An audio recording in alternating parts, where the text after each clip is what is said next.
La pluie battante de ce mardi soir de novembre transformait les rues de Paris en rivières sombres et brillantes. Élise Moreau serrait son manteau usé contre elle, ses cheveux châtains collés sur son visage par l'humidité glaciale. À 26 ans, elle avait déjà vécu assez d'épreuves pour une vie entière. Ses doigts engourdis tenaient fermement son sac à main défraîchi, tandis qu'elle attendait le dernier bus de la soirée à l'arrêt près de l'hôpital Saint-Louis, où elle venait de terminer un double service de 16 heures consécutives. Le froid mordant transperçait ses vêtements bon marché comme des lames de glace. Elle n'avait pas les moyens de s'acheter un manteau d'hiver décent, pas avec les factures qui s'accumulaient, et le loyer de son minuscule studio dans le 20e arrondissement qui augmentait chaque mois. Ses lèvres étaient devenues violettes, et elle tremblait si fort que ses dents s'entrechoquaient dans un rythme régulier qui résonnait dans le silence de la nuit parisienne. C'est alors qu'une Bentley Continental GT noire aux vitres teintées s'arrêta silencieusement devant l'arrêt de bus. Le contraste était saisissant. Cette machine de luxe valant plus de 200 000 € face à cette jeune femme épuisée qui comptait ses derniers centimes pour rentrer chez elle. La vitre côté conducteur se baissa lentement, révélant un homme aux traits aristocratiques qui semblait appartenir à un autre monde. Si cette histoire vous plaît jusqu'à présent, n'hésitez pas à laisser un petit « j'aime » pour me motiver à continuer. Et dites-moi dans les commentaires, que pensez-vous de cette rencontre inattendue entre deux mondes si différents? Mademoiselle, dit-il d'une voix grave et mélodieuse, teintée d'un léger accent que Élise ne parvenait pas à identifier. Vous allez attraper la mort par ce froid. Puis-je vous déposer quelque part? Élise leva les yeux et croisa le regard le plus intense qu'elle ait jamais vu. Des yeux d'un bleu acier qui semblaient voir directement dans son âme, encadrés par un visage aux traits parfaitement sculptés.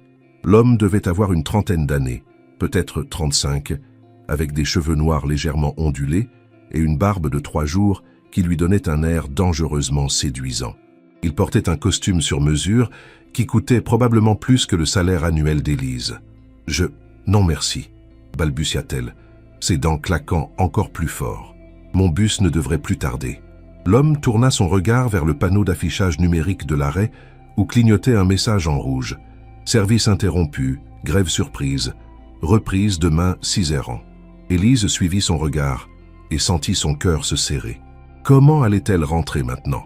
Un taxi coûterait au moins 20 € qu'elle n'avait pas, et marcher jusque chez elle par ce temps prendrait des heures. Il semble que le destin en ait décidé autrement, murmura l'inconnu avec un sourire mystérieux qui fit battre le cœur d'Élise plus vite. Je m'appelle Alexandre Dubois. Et vous êtes? Ce nom lui disait quelque chose, mais dans son état d'épuisement et de froid, elle ne parvenait pas à se souvenir où elle l'avait entendu. Élise, répondit-elle simplement, encore méfiante malgré sa situation désespérée. Élise, répéta-t-il comme s'il savourait chaque syllabe, un prénom magnifique pour une femme magnifique. Écoutez, je ne suis pas un dangereux psychopathe, je vous le promets. Je rentrais simplement chez moi après une soirée d'affaires quand je vous ai vu trembler sous cette pluie glaciale. Ma conscience ne me permettrait pas de vous laisser ici. Il y avait quelque chose dans sa voix, une sincérité troublante qui fit vaciller les défenses d'Élise. Elle regarda autour d'elle. La rue était complètement déserte, les derniers piétons ayant fui le mauvais temps depuis longtemps. Les réverbères créaient des halos orangés dans la brume, donnant à la scène un aspect presque irréel. « D'accord », dit-elle finalement, surprise par sa propre décision, « mais seulement jusqu'au métro Belleville. Je peux prendre la ligne 11 de là-bas. » Le sourire d'Alexandre s'élargit, révélant des dents parfaitement blanches. « Bien sûr. Montez, vous allez attraper une pneumonie. » Élise contourna la voiture, ses chaussures d'infirmière trempées claquant sur l'asphalte mouillé. Quand Alexandre se pencha pour lui ouvrir la portière de l'intérieur, elle fut frappée par son parfum, un mélange sophistiqué de bois de cèdre et d'épices qui lui fit tourner la tête. L'habitacle de la Bentley était un monde à part, cuir beige immaculé, boiserie précieuse et une chaleur réconfortante qui l'enveloppa immédiatement. « Mon Dieu !» murmura-t-elle malgré elle en s'installant dans le siège passager qui était plus confortable que son lit. Alexandre démarra en douceur et la puissante voiture glissa silencieusement sur les rues pavées du 11e arrondissement. La musique classique qui sortait des haut-parleurs Bang & Olufsen créait une atmosphère feutrée et intime. Élise sentit peu à peu la chaleur revenir dans ses membres engourdis, mais une nouvelle forme de tension s'installait en elle. « Vous travaillez à l'hôpital » demanda Alexandre, brisant le silence. Son regard alternait entre la route et le profil délicat d'Élise. « Oui, je suis infirmière en réanimation », répondit-elle, soudain consciente de son apparence négligée. Ses cheveux étaient encore humides, son uniforme froissé par la longue journée, et elle devait sentir l'antiseptique et la fatigue. « Et vous ?» Alexandre eut un sourire énigmatique. « Disons que je travaille dans les affaires. Import-export, investissement, ce genre de choses. » Il marqua une pause, puis ajouta « Rien d'aussi noble que sauver des vies. » Quelque chose dans sa façon de minimiser son travail intrigua Élise. Elle l'observa du coin de l'œil. Ses mains sur le volant étaient soignées mais puissantes, avec une chevalière en or blanc au petit doigt. Sa montre, une Patek Philippe, reconnut-elle grâce à un patient qui en portait une similaire, valait probablement plus que sa voiture. Non, elle n'avait pas de voiture. « Pourquoi vous êtes-vous arrêté ?» demanda-t-elle soudain, la question lui brûlant les lèvres. Alexandre tourna légèrement la tête vers elle, et dans la pénombre de l'habitacle, ses yeux semblaient briller d'une lueur particulière. « Vous voulez vraiment le savoir ?» Élise hocha la tête, son cœur s'accélérant inexplicablement. Parce que quand j'ai vu cette femme courageuse, debout sous la pluie après ce qui était visiblement une longue journée de travail, quelque chose en moi s'est réveillé, quelque chose que je croyais mort depuis longtemps. Ces paroles créèrent un silence chargé d'électricité dans la voiture. Élise sentit ses joues s'empourprer et elle fut reconnaissante de la pénombre qui masquait son trouble. Il y avait quelque chose de dangereux dans cet homme, pas physiquement, mais émotionnellement. Il avait le pouvoir de bouleverser son monde ordonné et prévisible. « Nous sommes arrivés », annonça Alexandre, en s'arrêtant devant l'entrée du métro Belleville. Mais quand Élise regarda par la vitre, elle vit que la station était fermée. Un panneau indiquait « Station temporairement fermée, incident technique ». « On dirait que le destin s'acharne », murmura Alexandre avec un sourire qui fit battre le cœur d'Élise encore plus vite. « Où habitez-vous ? Je vous y conduis. » Élise hésita. Donner son adresse à un inconnu, aussi séduisant soit-il, allait contre tous ses instincts de sécurité. Mais la nuit était froide, elle était épuisée, et cet homme dégageait une aura de protection qui la troublait. « Rue des Pyrénées », dit-elle finalement, « près du Père-Lachaise, le 20e arrondissement. » murmura Alexandre en redémarrant. « Un quartier que j'aime beaucoup, authentique, vivant. » Pendant le trajet, ils parlèrent de Paris, de ces petits restaurants cachés que seuls les vrais Parisiens connaissent, de l'ambiance unique de chaque arrondissement. Alexandre connaissait la ville comme sa poche, mais avec le regard de quelqu'un qui avait voyagé et pouvait comparer. Il évoqua Londres, New York, Tokyo, avec la désinvolture de celui pour qui traverser les océans est aussi naturel que prendre le métro. « Nous y voici », dit-il en s'arrêtant devant l'immeuble haussmannien délabré où vivait Élise.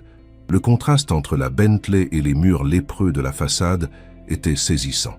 Élise posa la main sur la poignée de la portière, mais quelque chose la retenait. « Merci », dit-elle simplement. « Vraiment, vous m'avez sauvé la vie ce soir. »« Élise » dit Alexandre, et sa voix avait pris une intonation différente, plus grave, plus intense. « Est-ce que je pourrais vous revoir ?» Le cœur d'Élise s'emballa. Une part d'elle, la part raisonnable, celle qui avait appris à se méfier des belles promesses, lui criait de refuser poliment et de rentrer chez elle. Mais une autre part, plus profonde et plus instinctive, vibrait à l'unisson avec quelque chose qu'elle percevait chez cet homme mystérieux. « Je ne sais pas », murmura-t-elle honnêtement. « Nous venons de mondes tellement différents. »« Justement », répliqua Alexandre en se penchant légèrement vers elle. « N'est-ce pas là que se cachent les plus belles découvertes ? Dans l'inconnu ?» Leur visage était maintenant si proche qu'Élise pouvait sentir son souffle tiède sur sa joue. L'intensité de son regard bleu acier la hypnotisait littéralement. Elle avait l'impression qu'il lisait en elle comme dans un livre ouvert, qu'il voyait toute sa vulnérabilité, toute sa solitude cachée derrière sa façade de femme forte et indépendante. « Donnez-moi votre numéro », chuchota-t-il. « S'il vous plaît. » Sans réfléchir, comme mue par une force qui la dépassait, Élise sortit son téléphone, un vieux modèle aux bords écornés qui semblait ridicule dans ce cadre luxueux, et lui donna son numéro. Les doigts d'Alexandre effleurèrent les siens quand il prit l'appareil, et ce simple contact envoya une décharge électrique dans tout son corps. « Je vous appellerai demain », promit-il en lui rendant son téléphone. « Dormez bien, Élise, et prenez soin de vous. » Elle sortit de la voiture dans un état second, comme dans un rêve. Ce n'est qu'une fois dans l'entrée de son immeuble, en entendant la Bentley s'éloigner dans la nuit, qu'elle réalisa pleinement ce qui venait de se passer. Elle venait de donner son numéro au premier inconnu venu, un homme dont elle ne savait rien, si ce n'est qu'il était riche, séduisant, et qu'il avait le pouvoir de faire battre son cœur comme jamais auparavant. En montant les 5 étages qui menaient à son studio, ses jambes tremblaient encore. Mais cette fois, ce n'était plus à cause du froid. Son appartement de 25 mètres carrés lui parut encore plus exigu que d'habitude, après l'opulence de la Bentley. Le lit pliant, la kitchenette minuscule, la salle de bain si petite qu'on pouvait à peine s'y tourner, tout lui rappelait brutalement la réalité de sa situation. Elle était une infirmière qui tirait le diable par la queue et lui était visiblement un homme habitué au luxe et au pouvoir. Mais en posant son téléphone sur la table de nuit de fortune, une caisse en bois retournée, elle ne pouvait s'empêcher de sourire. Pour la première fois depuis des mois, quelque chose d'excitant venait de faire irruption dans sa routine monotone. Elle se déshabilla lentement, son uniforme encore humide tombant au sol avec un bruit sourd. Sous la douche, un filet d'eau tiède qui coulait avec parcimonie, elle ferma les yeux et revit le visage d'Alexandre, ses mains sur le volant, la façon dont il avait prononcé son prénom comme une caresse. Qui était-il vraiment? Pourquoi un homme comme lui s'intéresserait-il à elle? Et surtout, que voulait-il d'elle? Ces questions tournoyaient dans sa tête quand elle s'allongea sur son matelas trop mou, enroulé dans sa couverture élimée. Dehors, la pluie avait redoublé d'intensité, tambourinant contre la petite fenêtre qui donnait sur la cour intérieure sombre de l'immeuble. Juste avant de s'endormir, elle repensa aux dernières paroles d'Alexandre. « Prenez soin de vous ». Il y avait eu quelque chose de protecteur dans sa voix, quelque chose qui lui avait donné l'impression, l'espace d'un instant, qu'elle n'était plus seule au monde. Le lendemain matin, Élise se réveilla avec la sensation étrange qu'un rêve particulièrement vivace l'avait habitée toute la nuit. Puis, elle vit son uniforme froissé au pied du lit et tout lui revint en mémoire. Alexandre, la Bentley, ses yeux bleus acier qui semblaient voir directement dans son âme. Son téléphone sonna à exactement 9 heures. Un numéro inconnu s'affichait sur l'écran. Le cœur d'Élise fit un bond dans sa poitrine. « Allô ?» répondit-elle d'une voix qu'elle espérait assurer. « Bonjour Élise, j'espère que je ne vous réveille pas. » Cette voix grave et mélodieuse était immédiatement reconnaissable. Élise sentit ses jambes se dérober sous elle et s'assit lourdement sur son lit. « Alexandre » murmura-t-elle. « Vous avez bien dormi ?» demanda-t-il, et elle pouvait entendre le sourire dans sa voix. « Oui, enfin, plus ou moins. » Elle ne pouvait décemment pas lui avouer qu'elle avait passé la moitié de la nuit à repenser à leur rencontre. « Parfait. J'ai une proposition à vous faire, si vous me le permettez. » Le cœur d'Élise s'emballa à nouveau. « Je vous écoute. Accepteriez-vous de déjeuner avec moi aujourd'hui ? Je connais un petit restaurant discret dans le Marais, loin de l'agitation. Nous pourrions apprendre à mieux nous connaître. » Élise regarda son planning de la journée.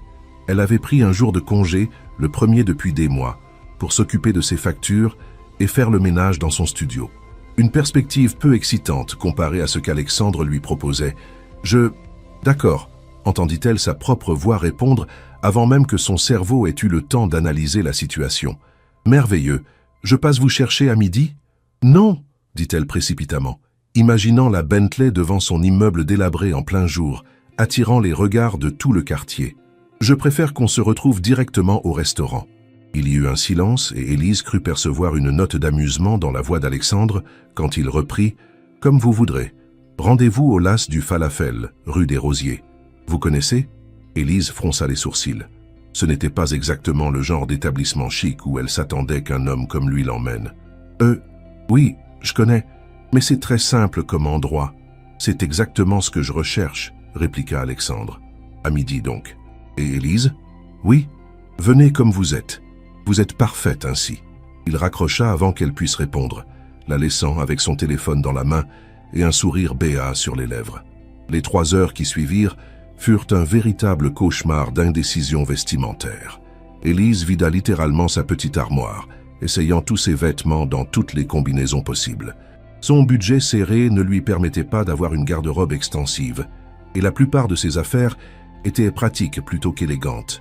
Finalement, elle opta pour sa seule robe correcte, une petite robe noire simple qu'elle avait achetée en solde chez H&M 2 ans plus tôt, et sa veste en jean la moins usée. Ses chaussures étaient un compromis entre confort et style, des ballerines noires qui avaient connu des jours meilleurs, mais qui restaient présentables. En se regardant dans le petit miroir fêlé de sa salle de bain, elle soupira. À côté de la sophistication naturelle d'Alexandre, Elle allait faire figure de petite provinciale. Mais il avait dit de venir comme elle était. Le trajet en métro jusqu'au Marais lui parut interminable. À chaque station, son estomac se nouait un peu plus. Qu'est-ce qu'elle faisait? Elle ne connaissait rien de cet homme, si ce n'est qu'il conduisait une voiture hors de prix et qu'il avait un charisme troublant.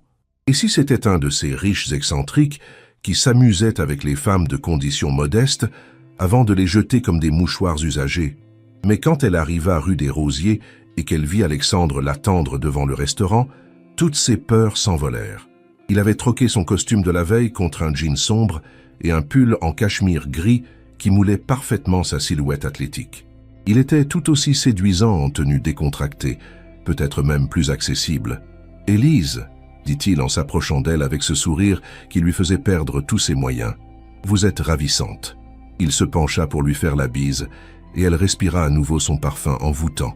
Ce simple contact, ses lèvres effleurant sa joue, fit courir un frisson dans tout son corps. « Merci » murmura-t-elle, sentant ses joues s'empourprer. « Vous aussi, vous êtes... très bien. » Il éclata de rire. Un rire franc et chaleureux qui la détendit immédiatement. « Merci pour ce compliment mesuré. Venez, j'ai réservé une table à l'étage. » Plus calme. Le restaurant était bondé, comme toujours, mais le serveur les conduisit directement à une petite table près de la fenêtre, avec vue sur l'animation de la rue.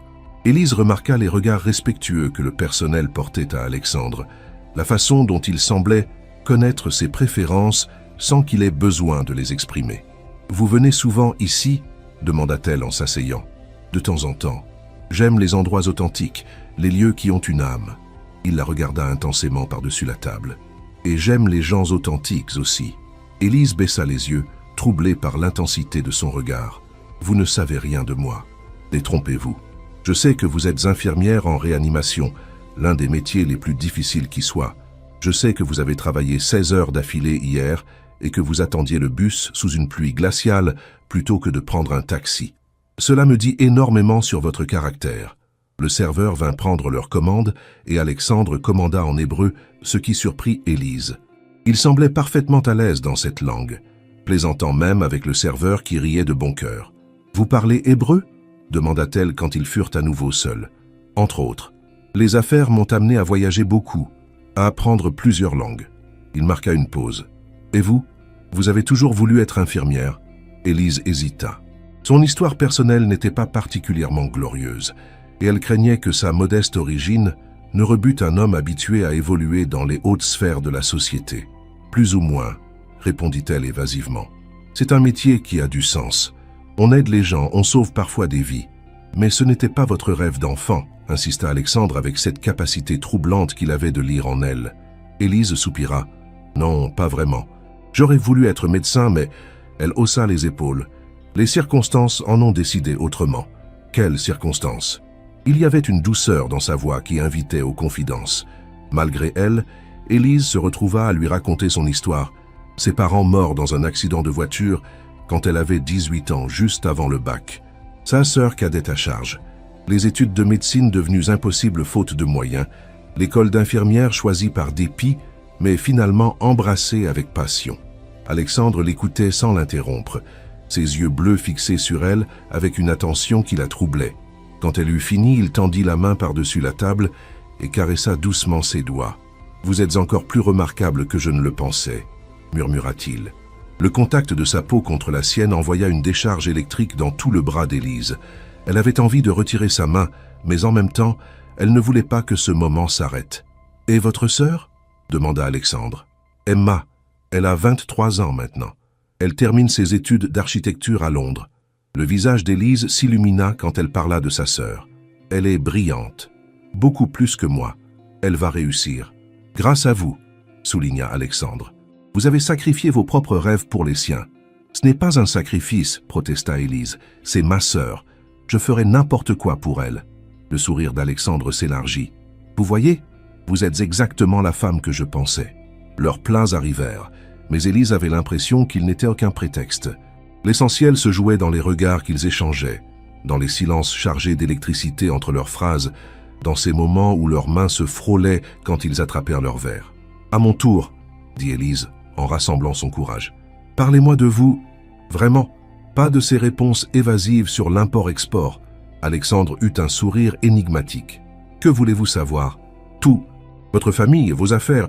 Pourquoi un homme comme vous s'intéresse à une femme comme moi ? » « Une femme comme vous ?» répéta Alexandre en haussant un sourcil. « Et comment êtes-vous, selon vous ? Ordinaire, sans fortune, sans relation, sans... » « Stop !»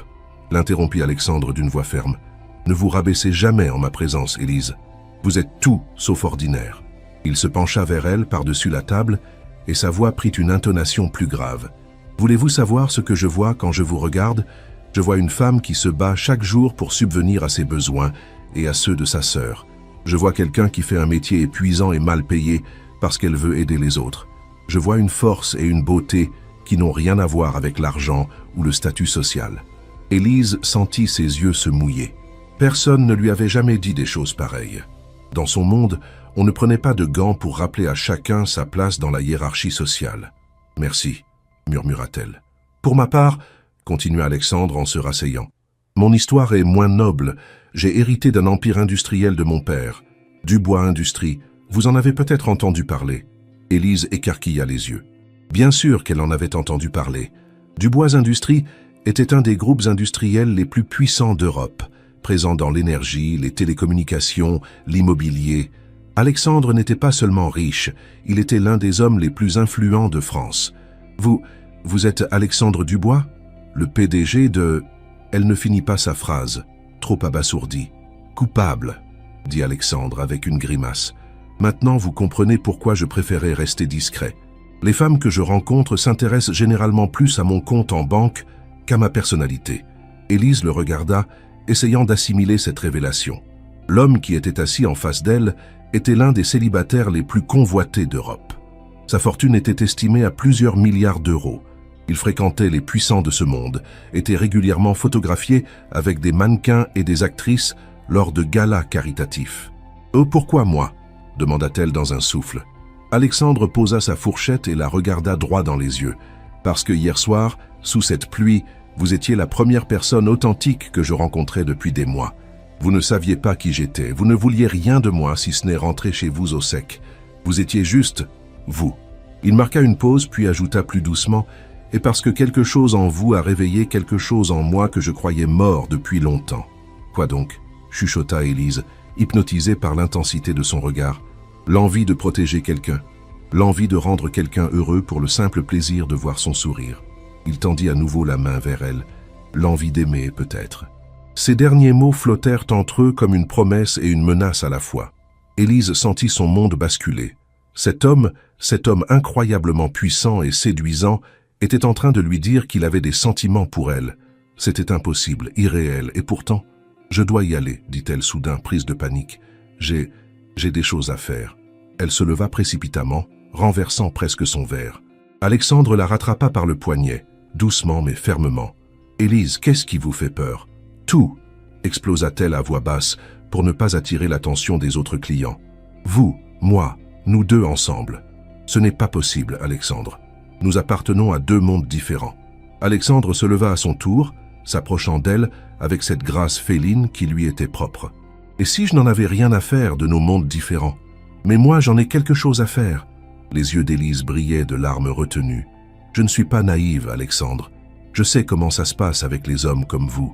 Vous vous amusez quelque temps avec la petite infirmière, et puis vous retournez dans votre monde de galas et de mannequins, et moi je me retrouve le cœur brisé avec des souvenirs qui me hanteront toute ma vie. » Alexandre encaissa ces paroles comme des gifles. Son visage se durcit, et pour la première fois depuis qu'elle le connaissait, elle vit une faille dans son assurance parfaite. « Vous pensez vraiment cela de moi ?» demanda-t-il d'une voix blanche. Élise détourna les yeux, incapable de soutenir son regard blessé. « Je ne sais plus ce que je pense. » Il y eut un long silence. Autour d'eux, les conversations continuaient, les serveurs s'affairaient, mais ils étaient comme dans une bulle de tension et de douleur. « Très bien, » dit finalement Alexandre d'une voix redevenue parfaitement maîtrisée. « Je vais régler l'addition. Je vous raccompagne ?» « Non. » Élise attrapa son sac. « Je préfère rentrer seule. » Elle se dirigea vers la sortie sans se retourner, mais elle sentait son regard dans son dos. Une fois dans la rue, elle se mit à marcher vite, comme si elle pouvait fuir les émotions qui la submergeaient, mais elle n'avait pas fait 10 mètres qu'Alexandre la rattrapait. « Élise, attendez !» Elle se retourna, Et ce qu'elle vit dans ses yeux la stoppa net. Il n'y avait plus trace de l'homme sûr de lui qu'elle avait appris à connaître. À la place, elle découvrait une vulnérabilité qui la bouleversa. « Vous avez raison, dit-il simplement. Nous venons de mondes différents. Et vous avez raison de vous méfier des hommes comme moi, mais... » Il s'approcha d'elle et sa voix se brisa légèrement. « Mais donnez-moi une chance de vous prouver que je ne suis pas celui que vous croyez. »« Alexandre, une semaine, l'interrompit-il. Accordez-moi une semaine pour vous montrer qui je suis vraiment. Pas le milliardaire, pas le PDG, juste moi.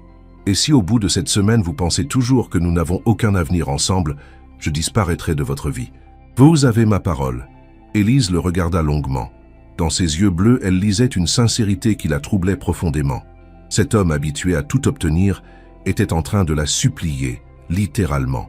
Et quelque chose dans cette vulnérabilité nouvelle la touchait au cœur. « D'accord, murmura-t-elle, une semaine. » Le sourire qui illumina le visage d'Alexandre fut comme un rayon de soleil perçant les nuages. Il se pencha vers elle et déposa un baiser léger sur sa joue. Mais cette fois, ses lèvres s'attardèrent quelques secondes de plus, et Élise sentit son cœur s'emballer. « Merci, » chuchota-t-il contre sa peau. « Je vous promets que vous ne le regretterez pas. » Les 3 jours qui suivirent furent les plus étranges de la vie d'Élise. Chaque matin, elle trouvait quelque chose devant sa porte. Le premier jour, un bouquet de pivoine blanche. Ses fleurs préférées, comment l'avait-il su? Accompagné d'un petit mot, pour illuminer votre journée comme vous illuminez la mienne. Ah, le deuxième jour, c'était une boîte de macarons de chez Pierre Hermé avec une note. J'ai remarqué que vous n'aviez pas pris de dessert hier. J'espère que vous aimez la pistache. Le troisième jour, elle trouva un livre, une édition rare des Lettres à un jeune poète de Rilke, avec cette dédicace. Parce que j'ai vu ce livre sur votre table de nuit et que l'exemplaire semblait avoir été lu 1000 fois. Celui-ci est pour vous seul. Élise était troublée. D'abord parce qu'Alexandre faisait preuve d'une attention et d'une délicatesse qu'elle n'avait jamais rencontrée chez un homme. Mais surtout parce qu'il semblait la connaître mieux qu'elle ne se connaissait elle-même. Comment avait-il su pour les pivoines? Quand avait-il eu le temps d'observer son appartement au point de remarquer son vieux livre de Rilke? Le 4e jour, il n'y eut rien devant sa porte. Élise se surprit à être déçue, ce qui l'agaça contre elle-même. Elle n'allait tout de même pas devenir dépendante de l'attention d'Alexandre Dubois. Mais à midi, alors qu'elle prenait sa pause déjeuner à l'hôpital, un livreur se présenta avec un panier repas gastronomique. « Mademoiselle Moreau ?» demanda-t-il. « Livraison spéciale. » Dans le panier, elle trouva un véritable festin. Salade de homard, petit plat de bœuf aux truffes, fromage affiné et une bouteille de champagne millésimée. Le tout accompagné d'un mot « J'ai pensé que vous méritiez un vrai repas après vos longues heures de travail. PS. Le champagne est pour ce soir, si vous acceptez de dîner avec moi. » Ses collègues la regardaient avec des yeux ronds. Sophie, l'infirmière avec qui elle était le plus proche, s'approcha avec curiosité. « Élise, qu'est-ce que c'est que ça? Tu ne nous avais pas dit que tu voyais quelqu'un. »« Je ne vois personne, » mentit Élise en rougissant. « Ah oui !» Sophie souleva la bouteille de champagne et siffla admirativement. « Dom Pérignon 2010. Élise, ton personne a du goût et les moyens de ses ambitions. » Élise regarda le champagne, puis le petit téléphone qui venait de sonner. Un SMS d'Alexandre. « Restaurant Le Grand Véfour, 20h. J'ai pris la liberté de réserver. Dites oui, s'il vous plaît. » Le Grand Véfour, l'un des restaurants les plus prestigieux de Paris, où il fallait réserver des mois à l'avance. Élise déglutit. Elle n'avait rien à se mettre pour un endroit pareil. Elle lui répondit « Je n'ai pas la tenue appropriée pour ce genre d'établissement. » La réponse arriva immédiatement. « J'ai pensé à tout. Une livraison vous attend chez vous en fin d'après-midi. Faites-moi confiance. Faites-moi confiance. » Ces 3 mots résonnaient encore dans sa tête quand elle rentra chez elle à 17h. Effectivement, un paquet l'attendait devant sa porte. Un paquet signé Christian Dior. À l'intérieur, elle découvrit une robe qui lui coupa le souffle. Un fourreau en soie noire, d'une simplicité parfaite mais d'une élégance saisissante. Avec la robe, il y avait des escarpins assortis, exactement sa pointure, des sous-vêtements délicats et même un petit sac à main. Le tout devait valoir plusieurs milliers d'euros. Un autre petit mot était glissé dans la boîte. Pas d'inquiétude. J'ai une excellente mémoire visuelle et de très bonnes relations chez Dior. Vous serez magnifique. À ce soir. Élise resta longtemps assise sur son lit, la robe entre les mains. Accepter ce cadeau, c'était franchir une ligne invisible. C'était accepter qu'Alexandre entre dans sa vie d'une manière qui changerait tout. Mais quand elle enfila la robe et se regarda dans son petit miroir fêlé, elle ne se reconnut pas. La femme qui lui faisait face était élégante, sophistiquée, presque mystérieuse. Pour la première fois de sa vie, elle se sentait belle, vraiment belle. Le taxi qu'Alexandre avait envoyé la récupéra à 19h45. Le chauffeur, en costume sombre, lui ouvrit la portière avec déférence. « Mademoiselle Moreau, Monsieur Dubois vous attend au restaurant. » Le trajet dans Paris se fit dans un silence feutré. Élise regardait défiler les lumières de la ville, consciente que cette soirée allait marquer un tournant dans sa vie d'une manière ou d'une autre. Le Grand Véfour était exactement tel qu'elle l'avait imaginé. Opulent, feutré, intimidant. Le maître d'hôtel la conduisit à travers des salons au décor 18 siècle jusqu'à un salon privé où Alexandre l'attendait. Il se leva à son entrée et l'expression de son visage, quand il la vit, valait tous les compliments du monde. Pendant un long moment, il ne dit rien, se contentant de la regarder comme si elle était une apparition. « Élise, murmura-t-il finalement, vous êtes éblouissante. » Il portait un smoking parfaitement coupé qui soulignait sa silhouette athlétique. Ses cheveux étaient tirés en arrière, révélant la ligne parfaite de sa mâchoire. Il était d'une élégance qui coupait le souffle. « La robe est magnifique, » dit-elle en s'approchant. « Mais vous n'auriez pas dû... » »« Si, j'aurais dû. » Il s'approcha d'elle et lui prit la main pour la porter à ses lèvres. « Vous méritez d'être traitée comme la reine que vous êtes. » Le dîner fut un enchantement. Alexandre avait commandé les meilleurs plats, les vins les plus raffinés. Mais l'essentiel n'était pas là. L'essentiel était dans leur conversation, qui coulait naturellement de l'art à la littérature, de leurs rêves d'enfant à leurs peurs d'adultes. Alexandre se révélait différent de l'image qu'elle s'en était faite. Certes, il était habitué au luxe et au pouvoir, mais il parlait de ces choses avec détachement, presque avec lassitude. Ce qui l'animait vraiment, c'étaient les projets humanitaires de sa fondation, ses voyages dans des pays en développement, sa passion pour l'architecture contemporaine. « Vous savez, dit-il pendant le dessert, en faisant tourner son verre de cognac, il y a des moments où j'aimerais tout plaquer. Partir quelque part où personne ne connaît mon nom, recommencer à zéro. Qu'est-ce qui vous retient ?» demanda Élise. « Les responsabilités. L'entreprise emploie 40 000 personnes. Les œuvres caritatives que nous finançons. » Il la regarda intensément. « Et maintenant, il y a vous. » Ces mots créèrent un silence chargé d'électricité. Élise sentit son cœur s'emballer. Il y avait quelque chose de dangereux dans la façon dont Alexandre la regardait, quelque chose qui lui donnait envie de tout oublier de ses prudentes résolutions. « Alexandre, » commença-t-elle, mais il l'interrompit en posant un doigt sur ses lèvres. « Chut! Ce soir, oublions qui nous sommes supposés être. Ce soir, nous sommes juste un homme et une femme qui apprennent à se connaître. » Il retira sa main, mais le contact de son doigt sur ses lèvres avait enflammé Élise. Elle avait envie qu'il la touche encore, qu'il la prenne dans ses bras, qu'il... « Venez, » dit-il en se levant. « J'aimerais vous montrer quelque chose. » Il la conduisit sur la terrasse privée du restaurant, qui offrait une vue imprenable sur le Louvre illuminé. Paris s'étendait à leurs pieds, scintillant de 1000 feux dans la nuit. « C'est magnifique, » murmura Élise. « Pas autant que vous, » répliqua Alexandre en s'approchant d'elle par derrière. Elle sentit sa présence dans son dos, sa chaleur, son parfum envoûtant. Quand il posa ses mains sur ses épaules nues, elle frissonna de tout son être. « Élise, » chuchota-t-il à son oreille, « qu'est-ce que vous me faites ?» Elle se retourna lentement dans ses bras et se retrouva face à lui, si proche qu'elle pouvait voir les paillettes dorées dans ses yeux bleus. Le monde autour d'eux semblait avoir disparu. Il n'y avait plus que cet homme et cette femme, cette tension qui vibrait entre eux, cette attirance qui les consumait. « Alexandre » souffla-t-elle, et son prénom sur ses lèvres sonna comme une prière. Il leva une main pour caresser sa joue, et ce simple contact la fit trembler. « Dites-moi d'arrêter, » murmura-t-il. « Dites-moi d'arrêter, et je le ferai. » Mais Élise ne pouvait pas parler. Elle ne pouvait que le regarder, hypnotisée par la beauté de son visage, par la tendresse et le désir mêlés dans ses yeux. « Élise » répéta-t-il d'une voix rauque, et cette fois, il se pencha vers elle. Leurs lèvres se rencontrèrent dans un baiser qui effaça toutes les résistances d'Élise. C'était un baiser tendre et passionné à la fois, plein de promesses et de désirs contenus. Alexandre l'embrassait comme si elle était la chose la plus précieuse au monde, comme si ce baiser était la réponse à toutes les questions qu'il s'était posées. Quand ils se séparèrent, Élise chancela légèrement. Alexandre la retint contre lui et elle put sentir son cœur battre aussi fort que le sien. « Come with me » murmura-t-il contre ses lèvres. « Venez avec moi, Élise. »« Où » chuchota-t-elle, perdue dans ses yeux. « Chez moi ?» Sa voix était rauque de désir. « Je veux vous montrer mon monde. Le vrai, pas celui que tout le monde connaît. » Élise savait qu'accepter changerait tout. Qu'une fois qu'elle aurait franchi cette ligne, il n'y aurait plus de retour en arrière possible. Mais quand elle plongea son regard dans celui d'Alexandre, elle ne vit pas le milliardaire impitoyable que décrivaient les magazines.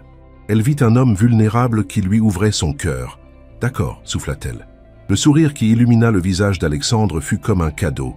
Il la prit par la main, et ensemble, ils quittèrent la terrasse, laissant derrière eux les lumières de Paris et s'enfonçant dans une nuit qui s'annonçait magique. La Bentley les attendait au bas du restaurant. Cette fois, Alexandre conduisait lui-même. Pendant le trajet, ils ne parlèrent pas beaucoup, mais leurs mains étaient entrelacées sur le levier de vitesse, et cette simple connexion physique était plus éloquente que tous les mots. Ils traversèrent Paris d'est en ouest, passant devant les monuments illuminés, longeant la Seine qui scintillait sous la lune. Élise regardait défiler le paysage, consciente qu'elle s'éloignait de plus en plus de son monde familier. « Nous y sommes !» annonça Alexandre en s'engageant dans une allée privée du 16e arrondissement. Ce qu'Élise découvrit la laissa sans voix. Ce n'était pas exactement un hôtel particulier, mais plutôt un petit château moderne, tout en verre et en lignes épurées, niché au cœur d'un parc privé. L'architecture était audacieuse, mêlant l'acier et la pierre, la modernité et l'élégance classique. « Bienvenue chez moi !» dit Alexandre en l'aidant à sortir de la voiture. L'intérieur était à l'image de l'extérieur, un mélange parfait de luxe et de modernité. Mais ce qui frappa le plus Élise, c'était l'atmosphère. Contrairement à ce qu'elle avait imaginé, la maison d'Alexandre n'était pas un mausolée froid. Elle était chaleureuse, habitée, pleine de livres, d'œuvres d'art, d'objets rapportés de voyage. « Vous êtes surprise ?» demanda Alexandre en observant son expression. « Je m'attendais à quelque chose de plus impersonnel, » admit Élise. « C'est ma bulle. L'endroit où je peux être moi-même. » Il la guida vers le salon dont la baie vitrée donnait sur le parc. « Champagne ?» Élise hocha la tête, encore sous le charme de ce qu'elle découvrait. Alexandre revint avec une bouteille et 2 coupes qu'il posa sur la table basse avant de s'installer à côté d'elle sur le canapé en cuir blanc. « À quoi buvons-nous » demanda-t-il en lui tendant une coupe. « Aux rencontres impossibles ?» proposa Élise avec un sourire timide. « Aux rencontres impossibles qui deviennent possibles » corrigea Alexandre en faisant teinter sa coupe contre la sienne. Ils burent en silence, leurs regards accrochés l'un à l'autre. L'alcool et l'atmosphère feutrée de la pièce créaient une bulle d'intimité troublante. « Élise, » dit soudain Alexandre en posant sa coupe, « depuis que je vous ai rencontrée, j'ai l'impression de me réveiller d'un long sommeil. » Il se rapprocha d'elle sur le canapé, et elle sentit à nouveau cette électricité qui crépitait entre eux. « Vous avez réveillé en moi des choses que je croyais mortes. L'envie de partager, l'envie de protéger quelqu'un, l'envie d'aimer. » Ces mots firent battre le cœur d'Élise plus vite. « Alexandre, je sais que c'est trop tôt pour dire ces choses, » continua-t-il en prenant sa main. « Je sais que vous avez peur, et vous avez raison d'avoir peur, mais... » Il porta sa main à ses lèvres. « Mais donnez-nous une chance. Donnez-moi une chance de vous rendre heureuse. » Élise le regarda longuement. Dans ses yeux, elle ne lisait plus la séduction calculée d'un homme habitué à obtenir ce qu'il veut. Elle y lisait une sincérité brute, une vulnérabilité qui la touchait au cœur. « Et si ça ne marche pas ?» chuchota-t-elle. « Et si nos mondes sont vraiment trop différents ? Alors nous aurons au moins essayé, » répliqua Alexandre. « Et nous aurons vécu quelque chose de beau. N'est-ce pas mieux que de passer à côté par peur ?» Il se pencha vers elle et cette fois, quand leurs lèvres se rencontrèrent, Élise ne résista pas. Elle se laissa aller contre lui, savourant la sensation de ses bras qui l'enlaçaient, de ses mains qui caressaient son dos avec une tendresse infinie. Ce baiser était différent du premier, plus profond, plus passionné, chargé de toutes les émotions qu'ils avaient retenues depuis leur rencontre. Quand ils se séparèrent, haletant, Alexandre posa son front contre le sien. « Restez cette nuit, » murmura-t-il. « Je ne vous demande rien d'autre que votre présence. Juste, restez. » Élise ferma les yeux, en proie à un tourbillon d'émotions. Rester signifiait franchir une étape décisive. Mais partir maintenant lui briserait le cœur. « D'accord, » souffla-t-elle. Alexandre la prit dans ses bras et la porta jusqu'à sa chambre, un cocon de douceur aux murs couleur lin, dominé par un lit immense face à une autre baie vitrée qui donnait sur le parc. Il la déposa délicatement, puis s'agenouilla devant elle pour retirer ses escarpins, ses gestes empreints d'une tendresse qui fit fondre les dernières résistances d'Élise. « Vous êtes si belle !» murmura-t-il en caressant sa cheville. Cette nuit-là, ils firent l'amour avec une passion et une tendresse qu'Élise n'avait jamais connues. Alexandre était un amant attentionné, patient, qui prenait le temps de découvrir chaque parcelle de son corps comme s'il s'agissait d'un trésor. Sous ses caresses expertes, Élise découvrit des sensations qu'elle ne soupçonnait pas, s'abandonnant complètement à cet homme qui semblait connaître ses désirs mieux qu'elle-même. Au petit matin, elle se réveilla dans ses bras, la tête posée sur son torse, écoutant les battements réguliers de son cœur. Alexandre dormait encore, et dans le sommeil, il avait perdu cette assurance qui le caractérisait. Il avait l'air plus jeune, plus vulnérable. Élise se leva doucement pour ne pas le réveiller et enfila la chemise qu'il avait jetée sur le sol la veille. Elle se dirigea vers la baie vitrée et contempla le parc qui s'éveillait dans la lumière dorée du matin. Qu'est-ce qu'elle faisait? En une semaine, sa vie avait basculé complètement. Elle était tombée amoureuse, car il fallait bien l'admettre. C'était de l'amour qu'elle ressentait pour Alexandre, d'un homme qui évoluait dans un univers totalement différent du sien. « À quoi pensez-vous » demanda la voix grave d'Alexandre derrière elle. Elle se retourna et le trouva appuyé contre le montant du lit, magnifique dans sa nudité, l'observant avec cette intensité qui la troublait toujours autant. « À nous » répondit-elle honnêtement. Il s'approcha d'elle et l'enlaça par derrière, posant son menton sur son épaule. « Et quelles sont vos conclusions ? Que c'est compliqué. Les plus belles choses le sont toujours, » murmura-t-il contre sa nuque, lui arrachant un frisson. Ils prirent le petit déjeuner sur la terrasse, servi par une gouvernante discrète qui semblait habituée à la présence de femmes dans la maison d'Alexandre. Cette pensée fit une pointe de jalousie à Élise, qu'elle chassa aussitôt. Elle n'avait aucun droit sur le passé d'Alexandre. « Qu'est-ce que vous faites aujourd'hui » demanda-t-il, en beurrant délicatement une tartine qu'il lui tendit ensuite. « Je travaille, service de 14h à 22h. » Elle marqua une pause. « Et vous ?» Conseil d'administration ce matin, puis rendez-vous avec les avocats pour un dossier de fusion. Il sourit. Rien de très passionnant. Comment faites-vous ? Demanda soudain Élise. Comment faites-vous pour supporter toutes ces responsabilités, toute cette pression ? Alexandre reposa sa tasse et la regarda pensif. Vous savez, jusqu'à cette semaine, je me posais la même question. J'avais l'impression d'être dans une cage dorée, de jouer un rôle qui n'était pas vraiment le mien. Il tendit la main vers elle par-dessus la table. Mais depuis que je vous ai rencontré, tout a changé. Vous me donnez envie de me battre, de construire quelque chose qui en vaut la peine. Ces paroles touchèrent Élise en plein cœur. Alexandre, je sais que c'est beaucoup vous demander, continua-t-il. Je sais que ma vie n'est pas simple, qu'il y aura des photographes, des commérages, des gens malveillants. Mais, il serra sa main dans la sienne. Mais je ne peux pas vous laisser partir. Pas maintenant. Élise sentit les larmes lui monter aux yeux. Moi non plus, je ne peux pas partir, même si j'en avais envie. Ce que vous me faites ressentir, je ne savais même pas que c'était possible. Alexandre se leva et contourna la table pour s'agenouiller à côté de sa chaise. Alors restons ensemble. Affrontons tout ce qui viendra, mais ensemble. Il sortit de sa poche une petite boîte de velours noir. Élise écarquilla les yeux. Ce n'est pas ce que vous croyez, dit-il rapidement avec un sourire. Enfin, pas encore. C'est juste... Il ouvrit la boîte, révélant un pendentif délicat en forme d'étoile, serti de diamants. C'est pour vous rappeler que même dans les nuits les plus sombres, il y a toujours une étoile pour nous guider. Élise le regarda, émue aux larmes. Il est magnifique, pas autant que vous. Il se leva et passa le collier autour de son cou, ses doigts effleurant sa nuque, dans une caresse qui la fit frissonner. Portez-le et pensez à moi, comme si j'avais besoin d'un bijou pour penser à vous, murmura Élise en se retournant dans ses bras. Ils s'embrassèrent longuement, tendrement, et Élise sut que malgré toutes les difficultés qui les attendaient, elle était prête à tout affronter pour vivre cet amour. Les jours qui suivirent établirent une routine douce entre eux. Alexandre venait la chercher à l'hôpital quand elle finissait tôt. Ils dînaient ensemble dans de petits restaurants discrets qu'ils connaissaient, loin des projecteurs et des paparazzis. Il apprenait à connaître son monde, l'hôpital, ses collègues, ses habitudes simples, et elle découvrait le sien.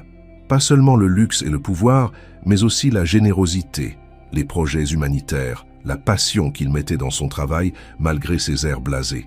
Un soir, après qu'elle eut passé une journée particulièrement difficile au service de réanimation, ils avaient perdu un patient, un homme jeune qui avait une famille, Alexandre la trouva en larmes sur un banc dans le parc de l'hôpital. « Élise ?»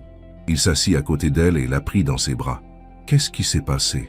Entre ses sanglots, elle lui raconta sa journée, la mort de ce patient qu'il n'avait pas réussi à sauver, le désespoir de sa femme et de ses enfants. Alexandre l'écouta sans l'interrompre, la berçant doucement contre lui. « Je suis désolé, murmura-t-il quand elle eut fini. Je sais à quel point vous vous donnez pour vos patients. Parfois, j'ai l'impression que ce n'est pas assez, sanglota Élise, que je ne fais pas assez, que je ne suis pas assez compétente.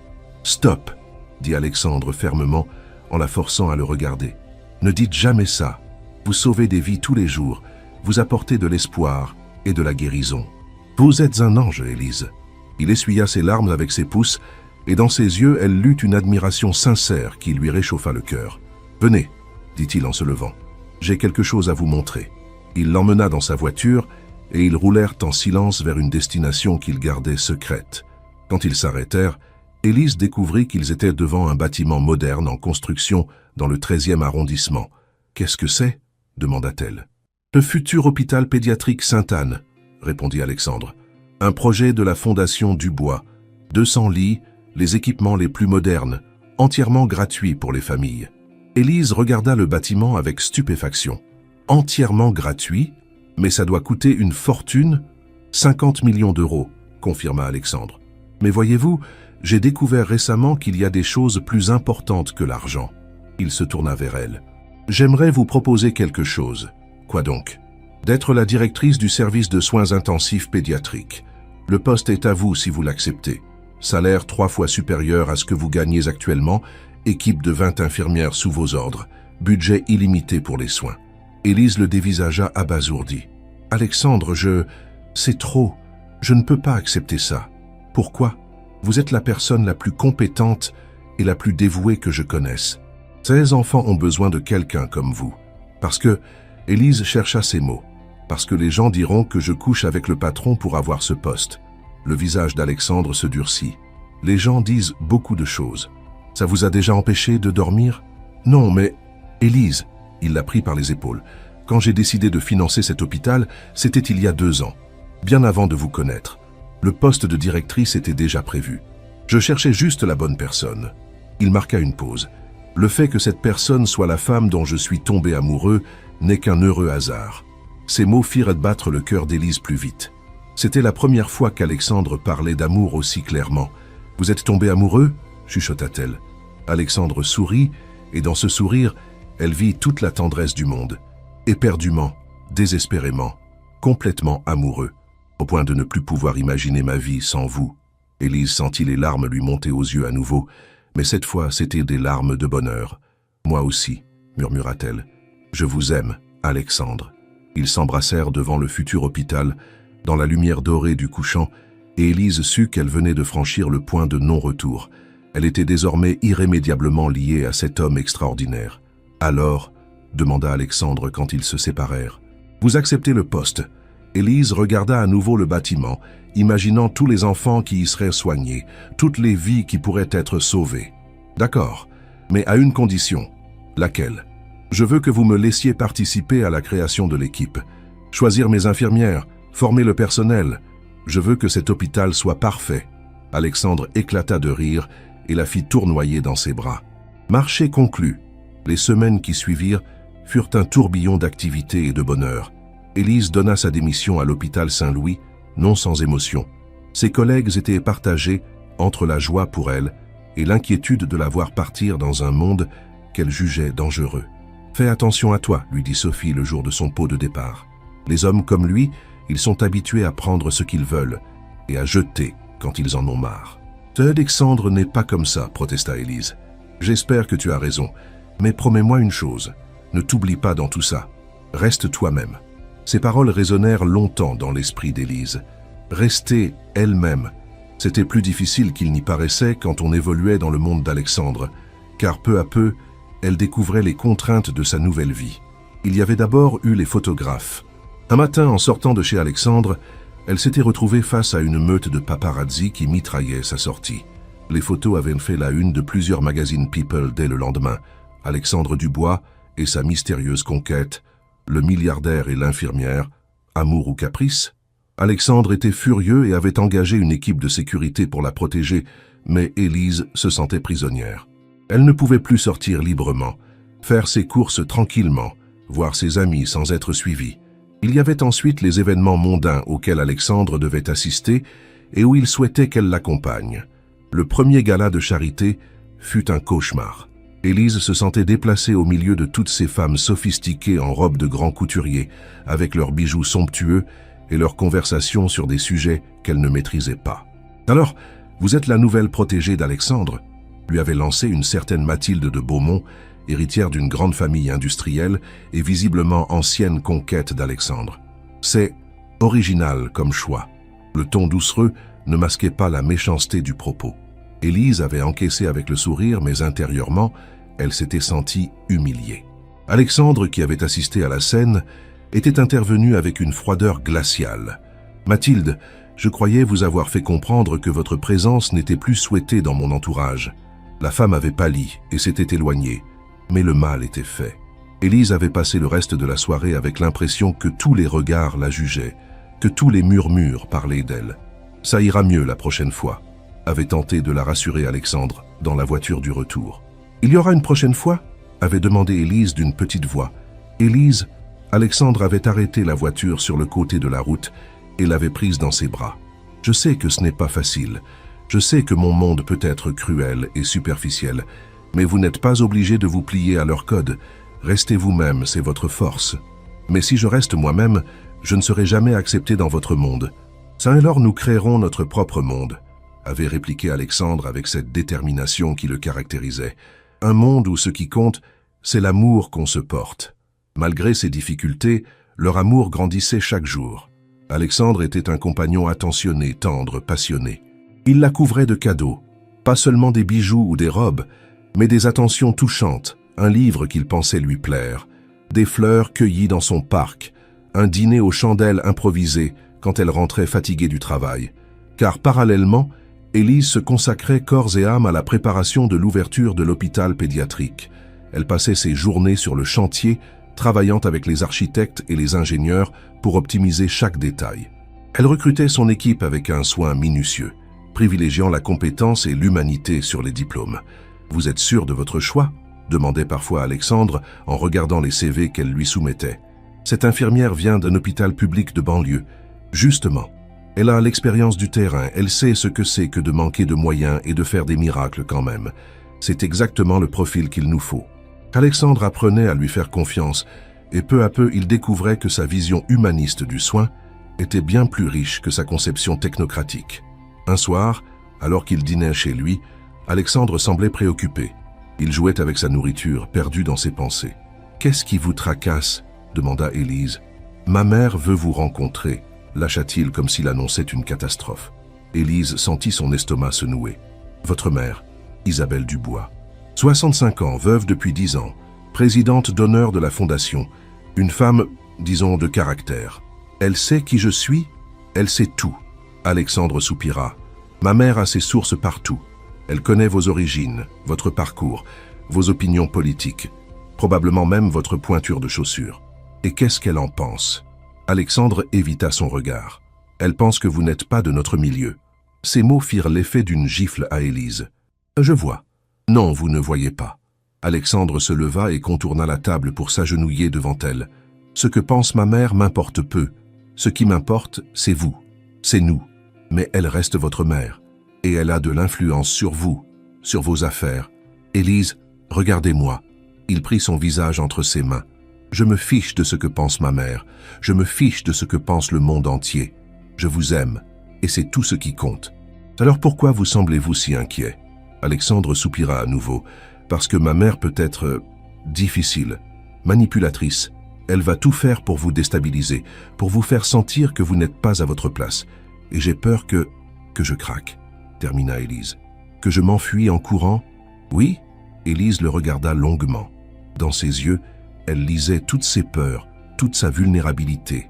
Cet homme puissant et sûr de lui avait peur de la perdre. Cette révélation la toucha plus profondément qu'elle ne l'aurait cru. « Alexandre, » dit-elle doucement, « si votre mère vous a élevé, elle ne peut pas être complètement mauvaise. Et si elle vous aime, elle finira par comprendre que je vous aime aussi, et que c'est tout ce qui compte. Vous acceptez de la rencontrer ?» Élise prit une grande inspiration. « Oui, mais j'ai une condition. » « Laquelle ? Si ça se passe mal, si elle me fait comprendre que je ne suis pas la bienvenue dans votre famille, vous me promettez de me soutenir, quoi qu'il arrive. » Alexandre la prit dans ses bras et la serra fort contre lui. « Je vous le promets, vous et moi, c'est pour toujours. » Le dîner était prévu le samedi suivant dans l'hôtel particulier d'Isabelle Dubois, avenue Foch, une adresse prestigieuse qui en imposait déjà. Élise avait passé des heures à choisir sa tenue, optant finalement pour une robe marine simple mais élégante, un cadeau d'Alexandre et des bijoux discrets. Elle voulait faire bonne impression sans donner l'impression d'essayer trop fort. « Vous êtes parfaite », lui assura Alexandre en l'aidant à descendre de la voiture devant l'imposante façade haussmannienne. L'intérieur de l'hôtel particulier était exactement ce qu'Élise avait imaginé. Opulent, chargé d'histoire, intimidant. Des tableaux de maître ornaient les murs, des tapis persans recouvraient les parquets cirés, des meubles d'époque témoignaient de siècles de richesse et de raffinement. Isabelle Dubois les attendait dans le grand salon. C'était une femme élégante, aux cheveux blancs impeccablement coiffés, vêtue d'un tailleur Chanel et parée de perles qui avait dû appartenir à plusieurs générations de femmes Dubois. Ses yeux, du même bleu acier que ceux de son fils, jaugèrent Élise de la tête aux pieds en une fraction de seconde. « Mère, » dit Alexandre en s'approchant pour l'embrasser, « je vous présente Élise Moreau. Élise, ma mère, Isabelle Dubois. »« Madame, » dit Élise en tendant la main, mais Isabelle Dubois se contenta d'un hochement de tête poli. « Mademoiselle Moreau, j'ai beaucoup entendu parler de vous. » Le ton était neutre, mais Élise perçut immédiatement la froideur sous-jacente. Cette femme l'avait jugée avant même de la rencontrer. Le dîner se déroula dans une atmosphère tendue. Isabelle Dubois menait la conversation avec un art consommé, posant des questions apparemment innocentes, qui étaient en fait de petits pièges destinés à souligner les différences sociales entre Élise et sa famille. « Alors, vos parents étaient dans quel domaine ?» demanda-t-elle en découpant délicatement son filet de bœuf. « Mon père était mécanicien, ma mère vendeuse, » répondit Élise sans se démontrer. « Ah, des gens simples donc. » Le ton était condescendant. « Et ils vous ont laissé jeune, je crois. Ils sont morts dans un accident de voiture quand j'avais 18 ans.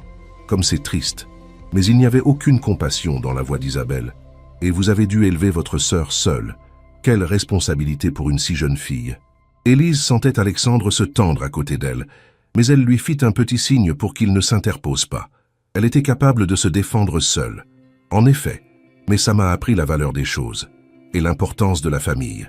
Certes, Isabelle Dubois posa ses couverts et regarda Élise droit dans les yeux. « Dites-moi, mademoiselle Moreau, qu'est-ce qui vous fait croire que vous pourrez rendre mon fils heureux ?» La question tomba comme un couperet dans le silence du salon. Alexandre se redressa, prêt à intervenir, mais Élise posa une main apaisante sur son bras. « Madame Dubois, dit-elle calmement, je ne crois pas pouvoir rendre Alexandre heureux. Je sais que je le rends heureux. De la même manière qu'il me rend heureuse. » Elle marqua une pause. « L'amour ne se mérite pas, madame, il se vit. » Isabelle Dubois eut un petit sourire qui n'avait rien d'amical. « L'amour, dites-vous, comme c'est romantique. Mais voyez-vous, mademoiselle Moreau, dans notre milieu, le mariage n'est pas qu'une affaire de sentiments. C'est aussi une alliance entre familles, un choix stratégique. »« Mère, » protesta Alexandre, mais sa mère leva une main pour le faire taire. « Laisse-moi finir, Alexandre. » Elle reporta son attention sur Élise. « Mon fils est l'héritier d'un empire, mademoiselle Moreau. Il aura besoin à ses côtés d'une femme qui comprend les enjeux, qui sait évoluer dans notre monde, qui peut l'épauler dans ses responsabilités. Croyez-vous sincèrement être cette femme ?» Élise sentit le rouge lui monter aux joues, mais elle tint bon. « Madame Dubois, avec tout le respect que je vous dois, votre fils n'a pas besoin d'une femme trophée pour paraître dans les galas. Il a besoin de quelqu'un qui l'aime pour ce qu'il est vraiment, pas pour ce qu'il possède. »« Ah, et vous l'aimez pour ce qu'il est ?» Le ton était sarcastique. « Pas pour les robes de couturier qu'il vous offre, pas pour cette promotion miraculeuse à la tête d'un service hospitalier. » Cette fois, c'en était trop. Élise se leva, sa serviette tombant au sol. « Comment osez-vous » Sa voix tremblait de colère contenue. « J'ai travaillé dur toute ma vie. J'ai obtenu mes diplômes à la force du poignet. J'ai payé mes études en faisant le ménage dans des bureaux la nuit. J'ai élevé ma sœur en travaillant des doubles services. » Elle planta son regard dans celui d'Isabelle Dubois. « Je ne demande rien à votre fils si ce n'est son amour. Et si vous ne pouvez pas comprendre ça, c'est que vous ne connaissez pas vraiment Alexandre. » Un silence de mort s'abattit sur la salle à manger. Alexandre regardait sa mère avec une colère froide qu'Élise ne lui avait jamais vue. « Mère, dit-il d'une voix dangereusement calme, vous venez de dépasser les bornes. »« C'est Alexandre, commença Isabelle, mais il l'interrompit. « Non, vous allez m'écouter maintenant. » Il se leva à son tour et prit la main d'Élise. « Cette femme est tout ce que j'ai toujours cherché. Elle est courageuse, généreuse, authentique. Elle m'aime pour ce que je suis, pas pour ce que je possède. » Sa voix se durcit encore, et si vous ne pouvez pas l'accepter, alors c'est vous qui n'avez pas votre place dans ma vie. Isabelle Dubois pâlit. « Alexandre, tu ne peux pas me dire ça. Je suis ta mère, et en tant que mère, vous devriez vouloir mon bonheur. » Il serra la main d'Élise plus fort. « Élise me rend heureux. Si vous ne pouvez pas l'accepter, alors nous n'avons plus rien à nous dire. » Il se dirigea vers la sortie, entraînant Élise avec lui. Arrivé à la porte, il se retourna une dernière fois vers sa mère. « Quand vous serez prête à présenter des excuses à Élise et à l'accueillir dans cette famille comme elle le mérite, vous savez où me trouver. » Ils sortirent dans la nuit parisienne, laissant Isabelle Dubois seule dans son salon somptueux et glacial. Dans la voiture, Élise fondit en larmes.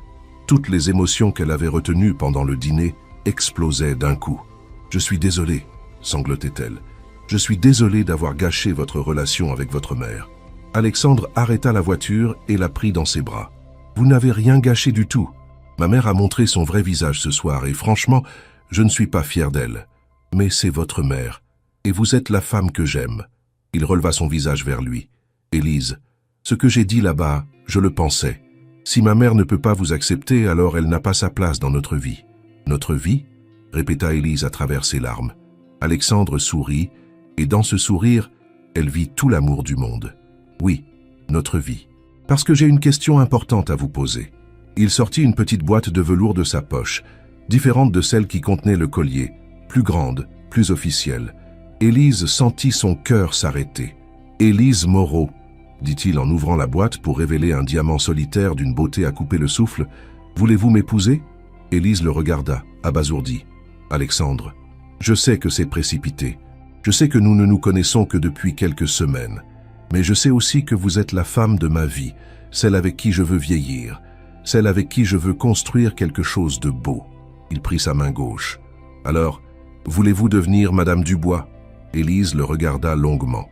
Dans ses yeux, elle lut toute la sincérité du monde, tout l'amour qu'un homme peut porter à une femme. Malgré les difficultés, malgré sa mère, malgré les différences de classe, Alexandre voulait partager sa vie avec elle. « Oui, » murmura-t-elle, « oui, je veux vous épouser. » Il lui passa la bague au doigt, elle allait parfaitement, comme s'il avait deviné sa taille. Et ils s'embrassèrent passionnément dans cette voiture, dans cette rue parisienne, scellant leur union sous les étoiles. Les mois qui suivirent furent une course folle. L'hôpital pédiatrique ouvrit ses portes avec un succès immédiat, et Élise se révéla être une directrice hors pair, alliant compétences techniques et qualités humaines exceptionnelles.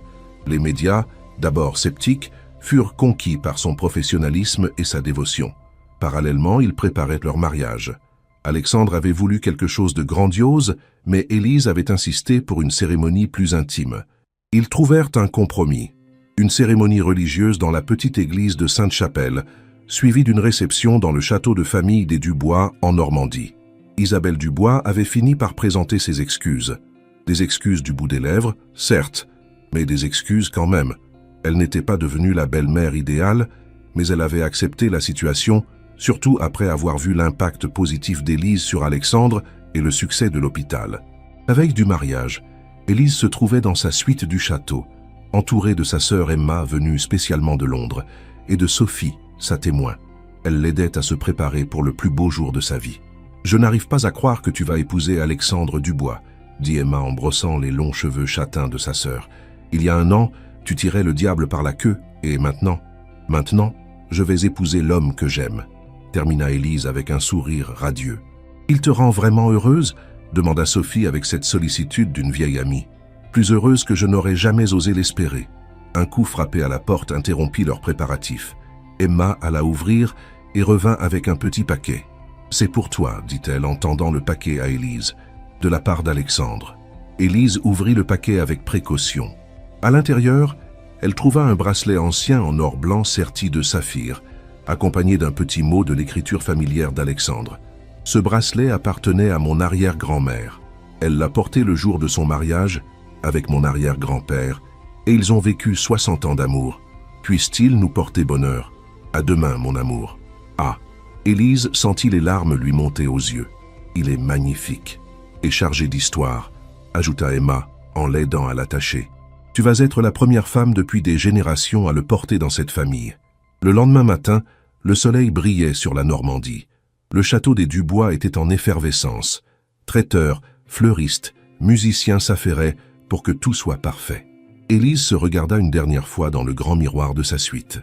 Sa robe, une création sur mesure de Maria Grazia Chiuri pour Dior, était d'une simplicité époustouflante, en satin duchesse ivoire, avec un décolleté bateau et une traîne discrète. Ses cheveux étaient relevés en un chignon bas orné de quelques perles, et elle portait le bracelet d'Alexandre, ainsi que le collier en forme d'étoile qu'il lui avait offert lors de leur deuxième rendez-vous. « Tu es éblouissante », murmura Emma, émue aux larmes. « Allez, en route », dit Sophie. « Ton prince charmant t'attend. » Le trajet jusqu'à Sainte-Chapelle se fit dans une Rolls-Royce décapotable décorée de rubans blancs. Emma l'accompagnait. C'était elle qui la conduirait à l'hôtel, leurs parents n'étant plus là. « Tu es sûre de toi ?» demanda Emma au moment où la voiture s'arrêtait devant l'église. « Certaine », répondit Élise sans l'ombre d'une hésitation. L'église était comble. Élise reconnut des visages connus, collègues de l'hôpital, amis d'Alexandre, quelques personnalités du monde des affaires et de la politique. Mais elle n'avait d'yeux que pour un seul homme, Alexandre, debout devant l'autel, dans un smoking parfaitement coupé, qui la regardait avancer vers lui avec une émotion qui se lisait sur tout son visage. Quand elle arriva à sa hauteur, il prit sa main et murmura « Vous êtes la plus belle mariée que j'ai jamais vue ». La cérémonie fut émouvante et pleine de sens. Quand vint le moment d'échanger les vœux, Alexandre prit les mains d'Élise dans les siennes et parla du cœur. « Élise, il y a quelques mois, j'étais un homme qui avait tout sauf l'essentiel. Vous m'avez donné l'essentiel. L'amour vrai, la confiance, l'envie de construire quelque chose de beau ensemble. Vous avez transformé ma vie, et je vous promets de passer le reste de mes jours à vous rendre aussi heureuse que vous me rendez heureux. » Puis ce fut au tour d'Élise. « Alexandre, quand je vous ai rencontré, j'étais une femme qui se battait chaque jour pour survivre. Vous m'avez appris qu'on pouvait faire plus que survivre. On pouvait vivre, aimer, rêver. Vous avez cru en moi alors que je ne croyais plus en moi-même. Je vous promets de vous aimer dans la joie comme dans l'épreuve, de vous soutenir dans vos projets les plus fous et de construire avec vous l'avenir le plus beau possible. » Il n'y avait pas un œil sec dans l'assistance. Même Isabelle Dubois essuyait discrètement une larme. « Vous pouvez embrasser la mariée », annonça le prêtre.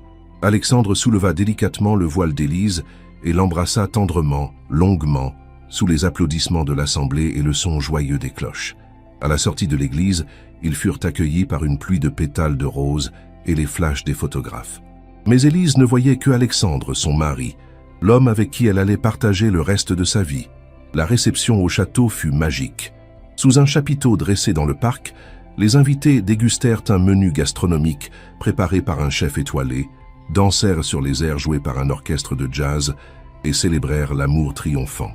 Pour leur première danse en tant que mari et femme, Alexandre avait choisi La vie en rose d'Édith Piaf. Ils évoluaient dans les bras l'un de l'autre, perdus dans leurs regards, indifférents au monde qui les entourait. « Alors, Madame Dubois » murmura Alexandre à l'oreille de sa femme, « comment vous sentez-vous »« Comblée » répondit Élise. « Absolument comblée.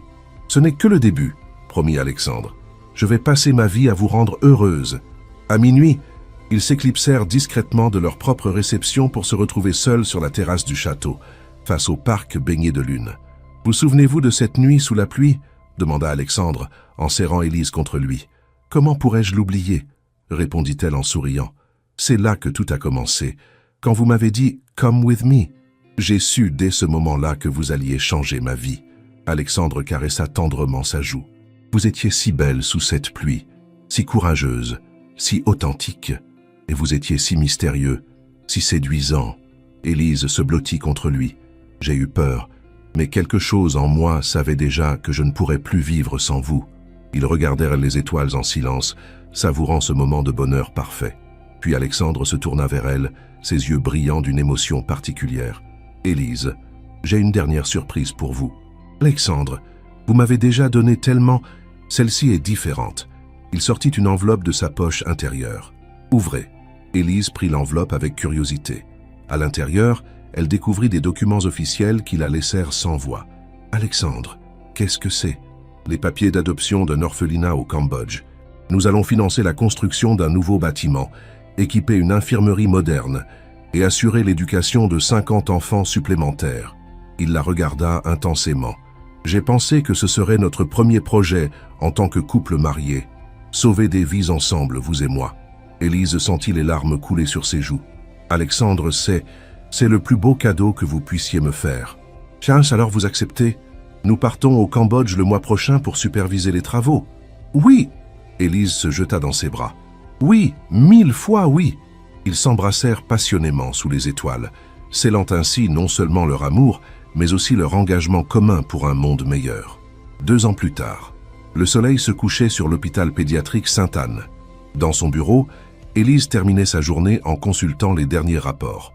L'établissement était devenu une référence européenne, accueillant des enfants du monde entier.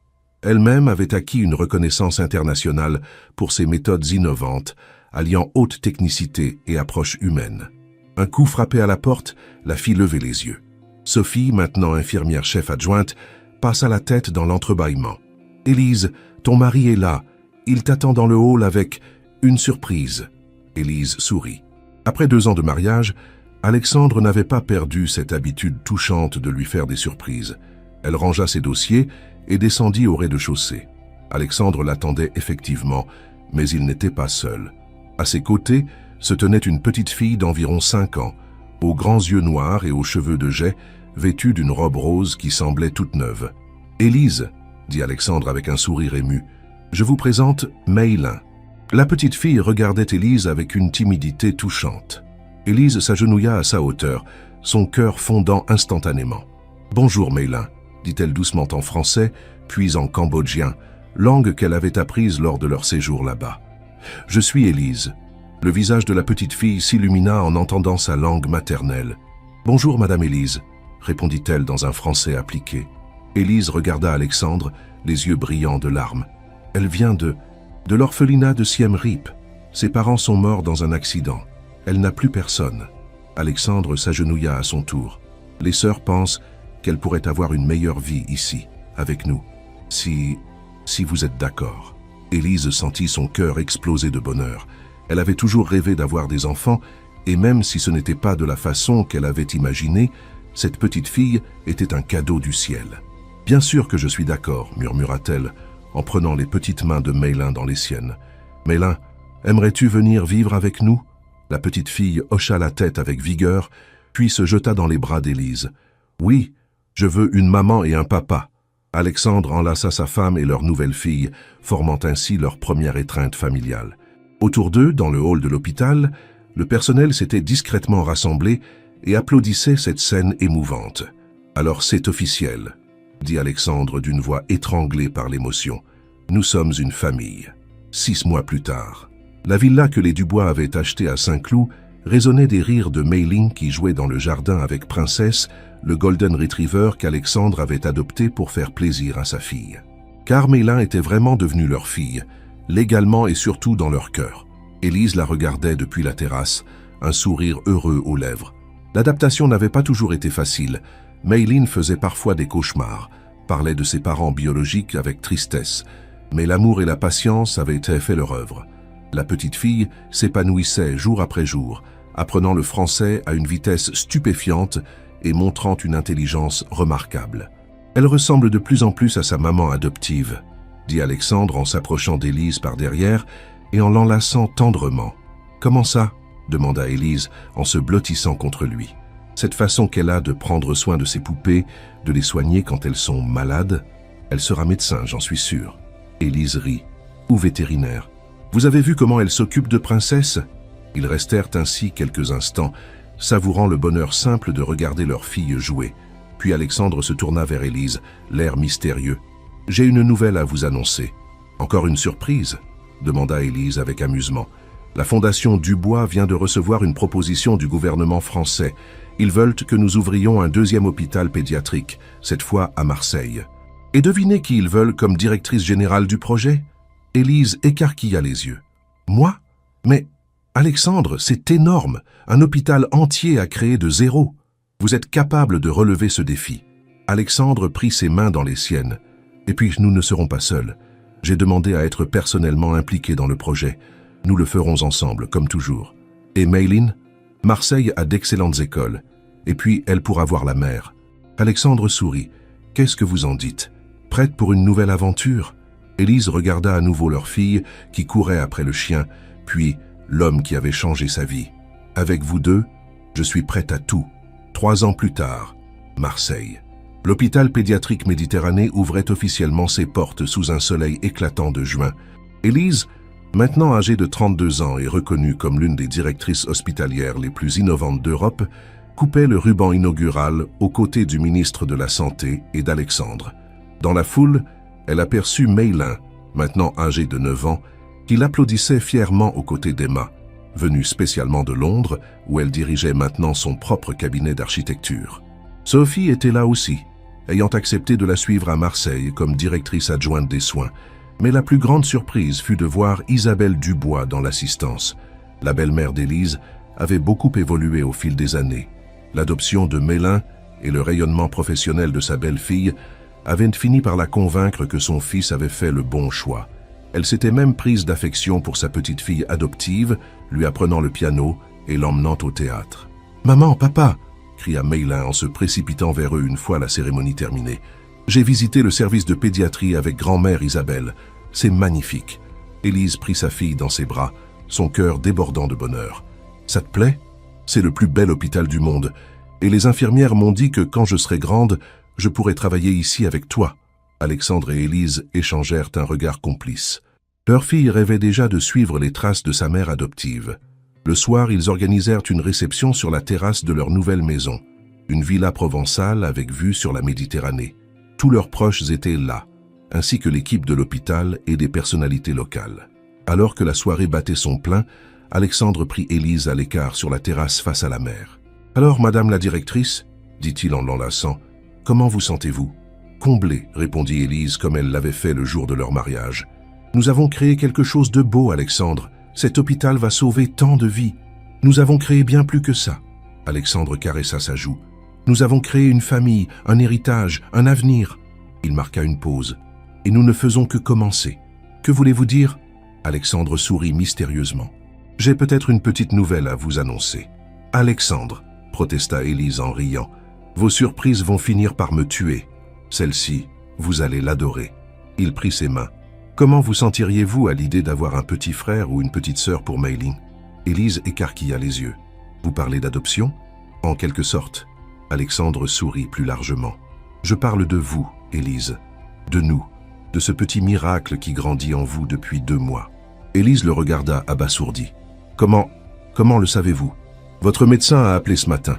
Les résultats de vos analyses de routine. » Alexandre posa une main sur son ventre encore plat. « Nous allons avoir un bébé, mon amour. » Élise sentit ses jambes se dérober sous elle. Alexandre la rattrapa, la serrant contre lui. « Un bébé, » murmura-t-elle, les larmes aux yeux. « Notre bébé, confirma Alexandre en l'embrassant tendrement. Ils restèrent ainsi enlacés face à la mer, savourant cette nouvelle extraordinaire. Autour d'eux, la fête continuait, mais ils étaient dans leur bulle, dans leur bonheur. « Mayline va être folle de joie, » dit Élise. « Nous le lui annoncerons demain. » Alexandre caressa ses cheveux. « Ce soir, c'est juste nous deux. » Dans le salon, ils aperçurent Mayline qui dansait avec sa grand-mère Isabelle au son d'un air de jazz. Leurs invités riaient, dansaient, célébraient cette soirée magique. Tout était parfait. « Alexandre, » murmura Élise, « vous vous souvenez de cette nuit sous la pluie où vous m'avez dit « Come with me » ? Comment pourrais-je l'oublier ? Si on m'avait dit alors que cela me mènerait ici, à cette vie, à ce bonheur, je ne l'aurais jamais cru. » Elle leva les yeux vers lui. « Merci de m'avoir emmené dans votre monde. »« Non, » répliqua Alexandre, en la regardant avec tout l'amour qu'un homme peut porter à une femme. « Merci de m'avoir emmené dans le vôtre. Dans le monde de l'authenticité, de la générosité et de l'amour vrai. » Il l'embrassa passionnément. « Merci d'avoir fait de moi un homme meilleur. » Ils s'embrassèrent en sous les étoiles méditerranéennes, entourés de tous ceux qu'ils aimaient, portés par l'amour qu'ils se vouaient et par tous les projets qui les attendaient. Car leur histoire ne faisait que commencer. Il y aurait d'autres défis, d'autres projets. d'autres bonheurs. D'autres enfants peut-être, d'autres hôpitaux certainement, d'autres vies à sauver et à changer. Mais quoi que l'avenir leur réserve, ils l'affronteraient ensemble, main dans la main, cœur contre cœur, comme ils avaient affronté tout le reste depuis cette nuit pluvieuse où leur destin s'était croisé. Et quelque part dans le ciel étoilé, il semblait qu'une voix murmurait encore « Come with me », car l'amour véritable, celui qui transforme et élève, celui qui donne un sens à la vie, n'a qu'une seule invitation à nous faire. Viens avec moi et découvre qui tu peux vraiment devenir. Épilogue. 10 ans plus tard. Un matin de printemps à Marseille, Élise se tenait sur la terrasse de leur villa, regardant leurs enfants jouer dans le jardin. Mélin, maintenant âgé de 19 ans, était rentré de sa première année de médecine pour les vacances et s'amusait avec ses petits frères jumeaux, Lucas et Nathan, âgés de 8 ans. Alexandre s'approcha d'elle par derrière, comme il l'avait fait tant de fois, et l'enlaça tendrement. « À quoi pensez-vous, mon amour ? À nous, à tout ce chemin parcouru. » Élise se blottit contre lui. « Parfois, j'ai l'impression de rêver. C'est la plus belle réalité du monde. » Alexandre embrassa sa nuque, et ce n'est que le début. Dans le jardin, Mélin expliquait quelque chose à ses frères, reproduisant les gestes d'un médecin. Les jumeaux l'écoutaient avec fascination, déjà conquis par l'univers médical qui entourait leur famille. « Elle sera un excellent médecin, » murmura Élise. « Comme sa mère, » répliqua Alexandre. « Vous avez créé un empire, Madame Dubois. 3 hôpitaux, une fondation internationale, des milliers de vies sauvées. »« Nous avons créé un empire, » corrigea Élise. « Ensemble. » C'était vrai. Au fil des années, ils avaient ouvert un 3e hôpital à Lyon, créé une fondation qui intervenait dans 15 pays, révolutionné les soins pédiatriques en Europe. Élise était devenue une référence mondiale. Alexandre avait réorienté une partie de ses activités vers l'humanitaire. Mais plus que tout, ils avaient construit une famille unie et heureuse, dans l'amour et le respect mutuel. « Papa, maman !» crièrent les jumeaux en courant vers eux. « Mélin nous a dit qu'elle allait devenir docteur comme maman. Et nous aussi !»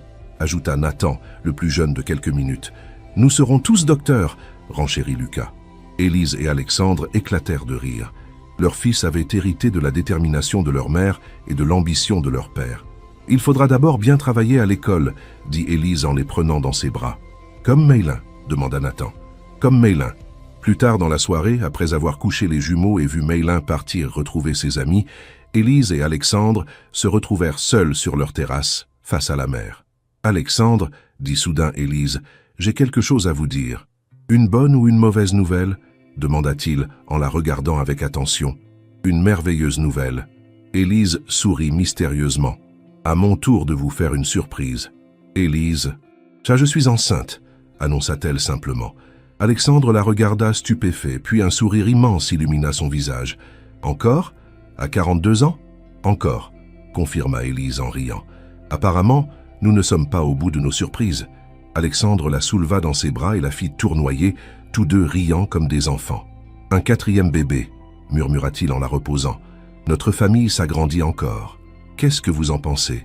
demanda Élise. « Je pense que je vous aime plus chaque jour, » répondit Alexandre en l'embrassant passionnément. « Et que cette nouvelle vie qui arrive est le plus beau cadeau que vous puissiez me faire. » Ils s'embrassèrent sous les étoiles méditerranéennes, comme ils l'avaient fait tant de fois au cours de ces 10 années de bonheur, car leur amour n'avait fait que grandir et se fortifier au fil du temps. Ils avaient traversé quelques orages, des désaccords professionnels, des moments de doute, des difficultés liées à l'éducation de leurs enfants, mais ils avaient tout surmonté ensemble, main dans la main. Leur histoire d'amour était devenue une légende dans leur entourage. De la petite infirmière gelée sous la pluie à la directrice d'hôpitaux, reconnue internationalement, du milliardaire blasé au père de famille épanoui, ils avaient tous les deux évolué, grandi, mûri grâce à leur amour mutuel. Et maintenant, une nouvelle aventure les attendait avec ce 4e enfant qui allait bientôt enrichir encore leur famille, déjà si unie. « Come with me », murmura Alexandre contre les lèvres d'Élise, reprenant les mots qui avaient tout commencé. « Toujours », répondit-elle, « pour toujours, car l'amour véritable ne connaît pas de fin. Il se renouvelle, se renforce, se sublime avec les années. » Et Alexandre et Élise Dubois en étaient à la plus belle illustration. Leur histoire commençait un soir de pluie parisienne, continuait sous le soleil de Provence, portée par la certitude que le meilleur restait à venir. Merci d'avoir suivi cette histoire jusqu'au bout. Si vous avez apprécié ce récit d'amour et d'espoir, n'hésitez pas à laisser un j'aime pour me faire plaisir. Et dites-moi en commentaire, qu'avez-vous pensé de cette fin?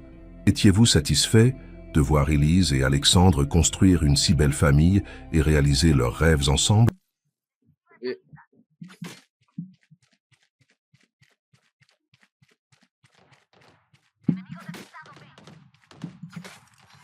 Uy, ese 4K se llevó todos mis poderes. No creo, ¿no? ¿Se van a rotar? Ah, no sé. Por 105 vais. ¿Sientes?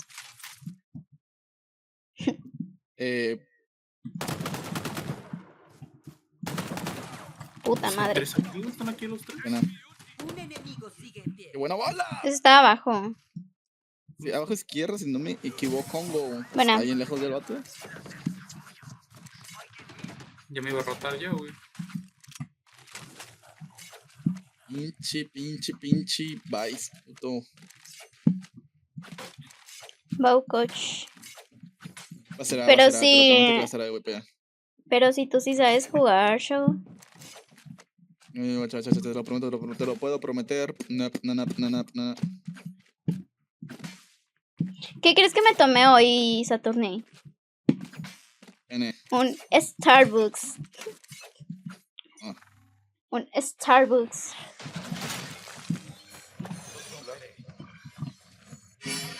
Starbucks. Se están yendo a mí. Se Se están yendo. Qué aburrido está. ¿O me dan bien? Oye, Leslie en acción.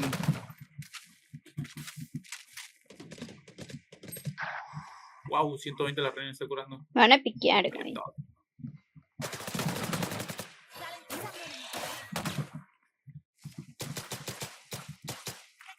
Deja de... Tramando algo.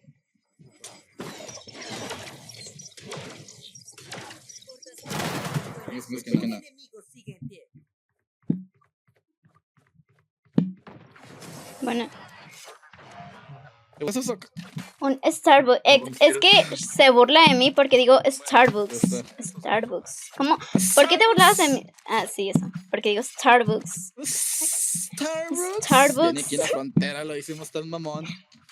Güey, ¿qué tiene de malo que diga Starbucks? Starbucks. Aparte lo dije de mamona. Starbucks. Lo ¿no? pronuncié. Starbucks. Hola, Prime. Es un Starbucks. Starbucks. Güey, a mí me maman los Starbucks. Yo bebo café. Soy un humano ¿Por qué? sin café en mi cuerpo. Porque me hace Gay. mal. Es gay. Un Starbucks.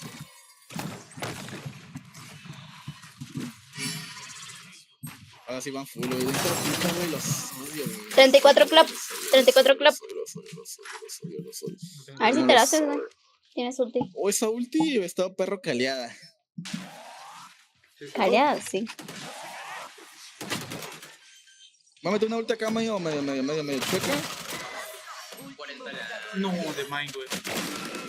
Hijo de su Esa puta ulti madre. caleada hubiera estado bien, ¿eh? ¿La calié?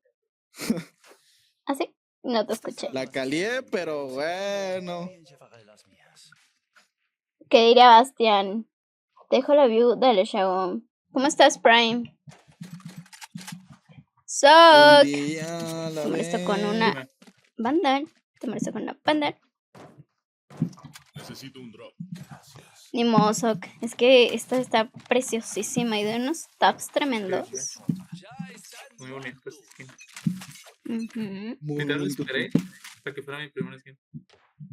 Es que está bellísima. Te juro que es preciosa esta puta skin. Güey, ¿por qué es un coladero si tenemos ahí todo? O sea, pregunta seria, güey.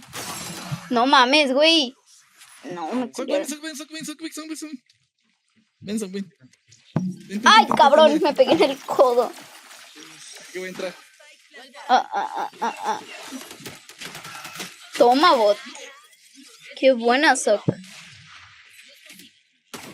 Ay, güey, me pegué. No, güey, me mata. No puedo aventar nada, pinche callo de mierda, güey.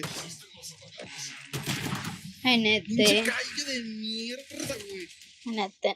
Me pegué en el codo, güey. Última Solución ronda infinita. antes del cambio. Sí. Güey, pero ¿viste cómo voltearon Sac. hacia mí? Sac, sac, sac, sac, sac, sac, sac, sac, sac, sac, sac, tic, tic, tic, tic, tic, tic, tic, tic, tic, tic, tic. Me había dicho que quería preguntar algo a Juluma y me olvidé. Ah, ya mañana, ya mañana, ya mañana. Aquí lo tengo. Ah, Es que suena bien bonita esta no. onda. Tengo ulti. Güey, por favor. Dice que te llevas el callo. Que es más enfadoso. Güey, pues está la verga. No mames, güey, nadie me ¡Adáptate o muere! Spike plantada. Está la verga llegar aquí a Retail, güey. Enemigo sigue en pie. Buenas, Saturni. Dice, es que podía preguntarle eso después de humillarlo. Bueno, saca. Ya se me acabó mi Starbucks. ¿Qué prosigue? ¿Qué prosigue? Voy a volver aquí. Starbucks. Cambiando de lado. Starbucks. Claro.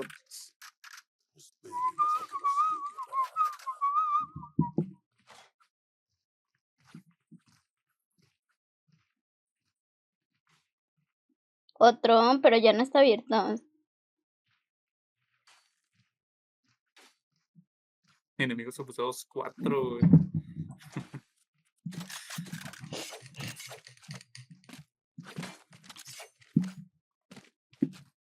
¿Qué ¿Quieres la te paranoia besaron? por esta parte o para Heaven?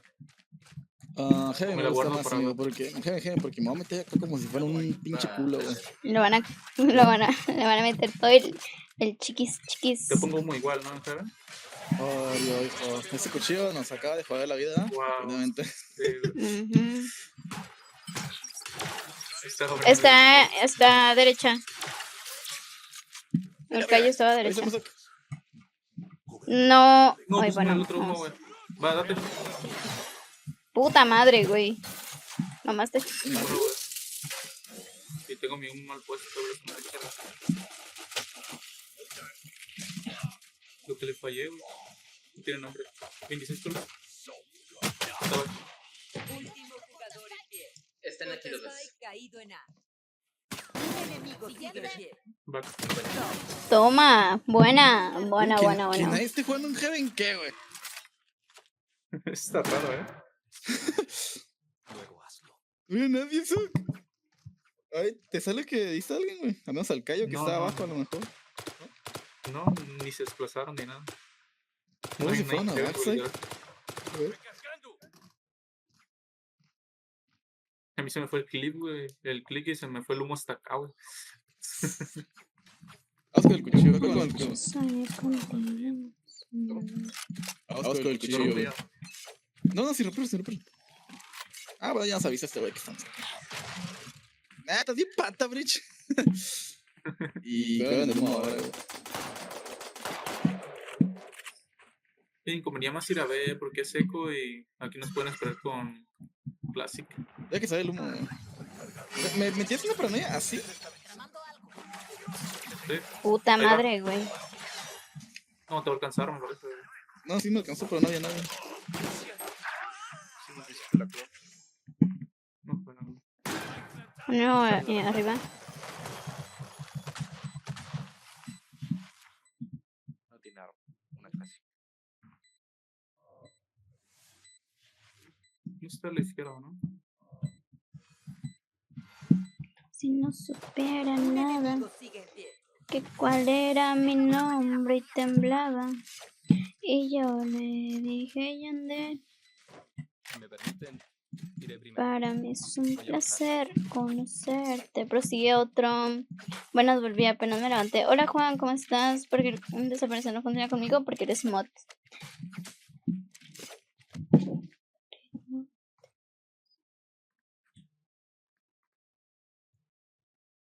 No, si puse uno, güey. Enemigos abusados uno. Estoy listo. El perro no te escucha, ¿eh? Me parece que te desconectó el micro. ¿A mí? No sé O el por qué. Saturn. vaya.